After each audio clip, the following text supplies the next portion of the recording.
CM की कुर्सी पर बैठते मुसीबत में आए विजय, सीधा सुप्रीम कोर्ट ने लगाई फटकार। विजय के 118 अफसरों पर होगी कार्रवाई। थालापति विजय ने चुपचाप कर दिया ऐसा काम, पूरा तमिलनाडु करने लगा सलाम। 3 बड़े ऐलान करके दिल्ली तक मचाई खलबली। तमिल की सियासत फिर गरमाई। मुख्यमंत्री बनने के बाद पहली बार थालापति विजय ने किया गर्लफ्रेंड त्रिशा कृष्णन पर खुलासा। थालापति विजय ने कर दिया ऐसा काम, पूरा तमिलनाडु कर रहा सलाम। लेकिन एक गलती पड़ गई भारी। गुस्से में आकर सुप्रीम कोर्ट ने खुद विजय सरकार के लिए लिस्ट कर दी जारी। विजय को सीएम की कुर्सी पर बैठे 1 महीना भी नहीं हुआ और मुसीबत टूट पड़ी है। इसी हफ्ते विजय मोदी से दिल्ली मिलने आए थे, लेकिन जैसे ही लौट कर तमिलनाडु पहुंचे, सुप्रीम कोर्ट विजय पर बरस पड़ा।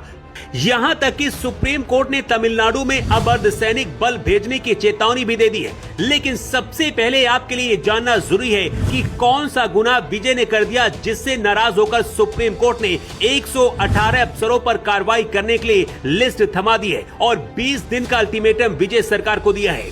सीएम बनने के बाद अपने एक्शन से विजय चर्चा में। सीएम बनने के बाद सबसे पहले विजय ने 2 महीने के बिलिंग में 500 यूनिट तक खपत करने वाले घरेलू उपभोक्ताओं को 200 यूनिट बिजली पूरी तरीके से माफ करने का ऐलान किया था। और अब घरेलू महिलाओं को हर महीने 2500 की सहायता और सालाना 6 मुफ्त एलपीजी सिलेंडर देने की योजना पर काम कर रहे हैं। इसके साथ ही बेरोजगार ग्रेजुएट युवाओं को 4000 प्रति महीना देने की तैयारी विजय कर रहे हैं, ताकि बेरोजगार युवाओं की मदद हो पाए।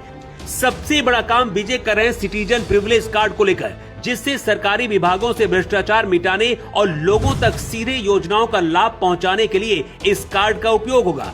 मतलब रिश्वत और घपलेबाजी खत्म होगी। लेकिन ऐसे फैसलों से चर्चा में आए विजय अचानक सुप्रीम कोर्ट की नजर में क्यों आ गए, और ऐसा क्या कर दिया कि सुप्रीम कोर्ट ने 20 दिन का अल्टीमेटम दिया है, उसकी वजह भी जान लीजिए।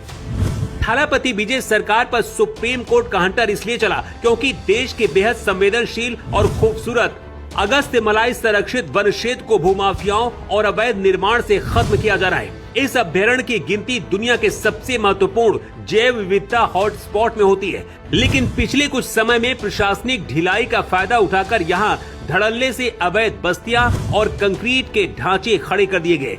यहाँ माफियाओं पर योगी स्टाइल में बुलडोजर एक्शन की जरूरत है। लेकिन पहले स्टालिन ने माफियाओं को बढ़ावा दिया और उसके बाद विजय सीएम बनने के बाद भी तमाशा देखते रहे, जिसकी वजह से अब खुद सुप्रीम कोर्ट ने फटकार लगाई है। सुप्रीम कोर्ट ने थालापति विजय को चेतावनी देते हुए साफ शब्दों में कहा है कि राज्य सरकार पूरी तरीके से नाकाम रहा है और इस लापरवाही को किसी भी कीमत पर बर्दाश्त नहीं किया जाएगा। सुप्रीम कोर्ट ने सीधे मुख्यमंत्री विजय की नई सरकार को कटघरे में खड़ा कर दिया है। इसके साथ ही मामले में जिम्मेदार 118 दोषी अधिकारियों की सूची विजय सरकार को पकड़ा दी गई है और कार्रवाई का ऑर्डर दिया गया है। सुप्रीम कोर्ट ने विजय सरकार को चेतावनी दी है कि अगले 20 दिनों के भीतर इन अवैध कब्जों को नहीं हटाया और 118 अधिकारियों पर सख्त कार्रवाई नहीं की तो अदालत हाथ पर हाथ धरे नहीं बैठेगी। जजों ने यहां तक कह दिया है कि जरूरत पड़ने पर राज्य पुलिस को हटाकर वहां केंद्रीय अर्धसैनिक बलों को तैनात कर दिया जाएगा, जो खुद जाकर इन अवैध निर्माणों को ढाएंगे।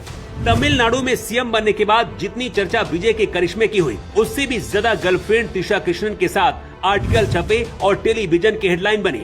कुछ रिपोर्टों में त्रिशा को उनकी लेडी लक कहा गया।